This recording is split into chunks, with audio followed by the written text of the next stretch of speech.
want to throw it through to you, Dumi. Obviously, you started off as an actress, and then you guys formed Black Brain. Let's take it first. Let's go back from that journey, and then we'll move on to the next. Sure. So you want to know my journey as an actress? Yes. So I started in the industry. Okay, I'm not going to say the date. You guys are going to know how old I am. But when I started, I was fresh from college. Obviously, I had dreams of grandeur and all the opportunities that the community is going to give to me in terms of the industry. I went to, I'm not lying, maybe 1,000 auditions. And I got a no each and every time. I was just not what they were looking for. Yeah. So I was in a space where I was forced to, because my parents are looking at me. I'm an only child, Ekaya. I've been taken to school. I've now got a degree. I must do something with that. So I was forced in a position where I had to look for alternative ways to use my art to make a living. So this is when I went into facilitation and into training and started working with organizations such as FNB or the Mining Health and Safety Council, doing industrial theater to educate the miners about wearing protective clothing or whatever it may be. And then once that was happening and we had gathered Imalinyana, we then wrote Isithi Sesla. And we went to SABC and we pitched to SABC. And the pitching channel was like, okay, it's an interesting concept. Who's going to act in it? And we said, we will. And they said, okay, nice. Who's going to produce it? And we said, we will. And they said, okay, who's going to write it? We said, we will. Hello, it's our show. And they said, and directors? No, one of us is going to direct. And they were like, oh, I hambanikai. Because we were in our early 20s, and of course they couldn't trust us with so much money. But we didn't give up. We went to several production companies that were already established. We told them the concept. Some people wanted to take the concept, but own it. Some people wanted to, go into profit splits that we didn't understand at the time.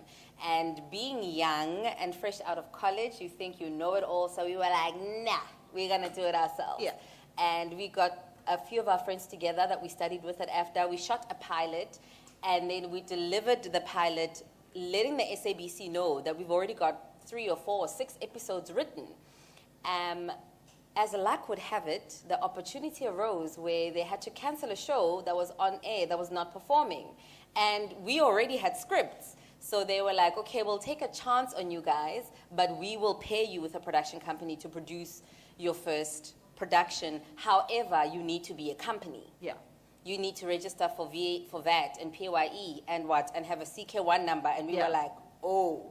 So that's how Black Brain was born. It wasn't we're going to go out there and have a production company. It was really just a few actors who were not finding a job because generations and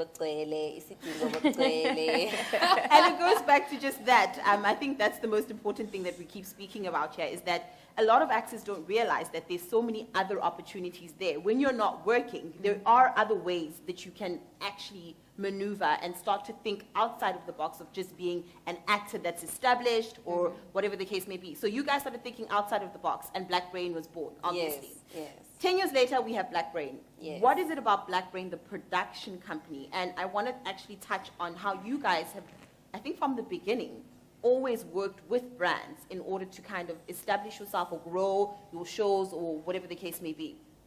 So because we were coming from a background of talking to brands, so in order for us to the industrial theaters or the facilitation, we were working with an activation company. It was called the Win-Win Group back in the day. Yes, I remember. And they had companies like Cadbury and Kibaba Stock Sweets, Stirrup King. I can't remember the brands. Anyway, they were working with a number of brands in South Africa. And coming from that background of having to make content to teach people about a brand, then going into a production company, we then always had in mind, Uguti, if we're going to do the show, who can give us the money to do it or who will be interested in it. So with City Sesla, the minute it was developed and done and it was performing on TV, we went knocking at Wimpy's door and we were like, Wimpy, yabona my friends, bazo, yabayodla Wimpy, yabo, and then senze kanjena, and then we'll make your burgers popular and everything. Please fund the show. Yeah. Of course, SABC's got red tape and green tape and blue tape and pink tape in terms of revenue share and revenue split. So we had to find another way to skin that cat. And in that 10 years, it's literally taken us 10 years to get the formula right. And that's, I think, another thing that people in the entertainment industry don't realize. Guti, I used to read about it when I was starting in the industry, and they would say it takes 10 years to be an overnight star. And I'd be like, 10 years. And here I am sitting. Only now, after 10 years, is Black Brain really a brand that is trusted by the private sector as well as the community? Only now are we in a position where we're like, okay, we're grown, and we can walk into a room, propose an idea, and have it being sold, because it's taken us 10 years. I like the fact that you mentioned that again, that it takes time. That no brand in terms of being a performer, in terms of a production company or anything, is built overnight. There's no such thing as an overnight success. And I think that we deal with a lot of times when people don't understand that this is a business that has to grow, this is a business that evolves in a specific way, that it takes a lot of time. A lot of people want instant fame, instant success, because I'm on Instagram, I'm successful, I'm famous, boom, boom, boom. Yes. The shows that you guys have worked with, which shows in particular have you utilized the brands with? So these are just some of the shows that we've done. And as I told you, with City Sesla and Sestopla, Abo Amumzala, the challenge with a show that is commissioned by the broadcaster, and for those who were here this morning, Nimzwile Uwandile speaking, that in terms of IP, you are then regulated by the broadcaster. So how they view a TV show is like how they view a building. Yabo, if you must build my house, when you're done building my house, you can't live in it with me. It's my house. Get out. Yeah. So the SABC contracts, in lamest terms, are structured that way. Okay.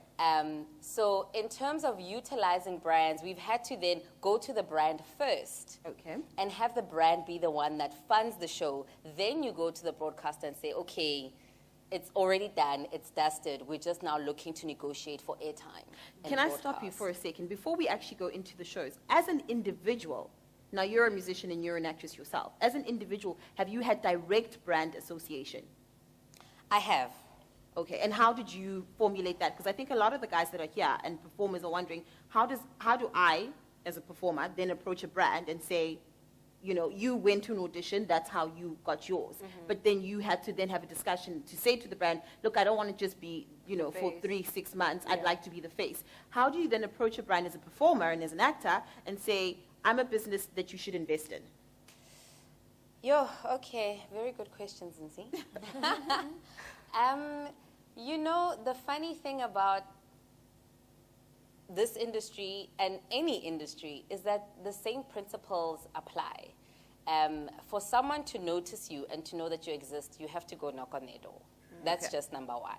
So we at Black Brain are in the habit of put it on paper, put in a proposal, and send it. The worst thing that can happen is that they'll say no. The best thing that can happen is that batla re kena.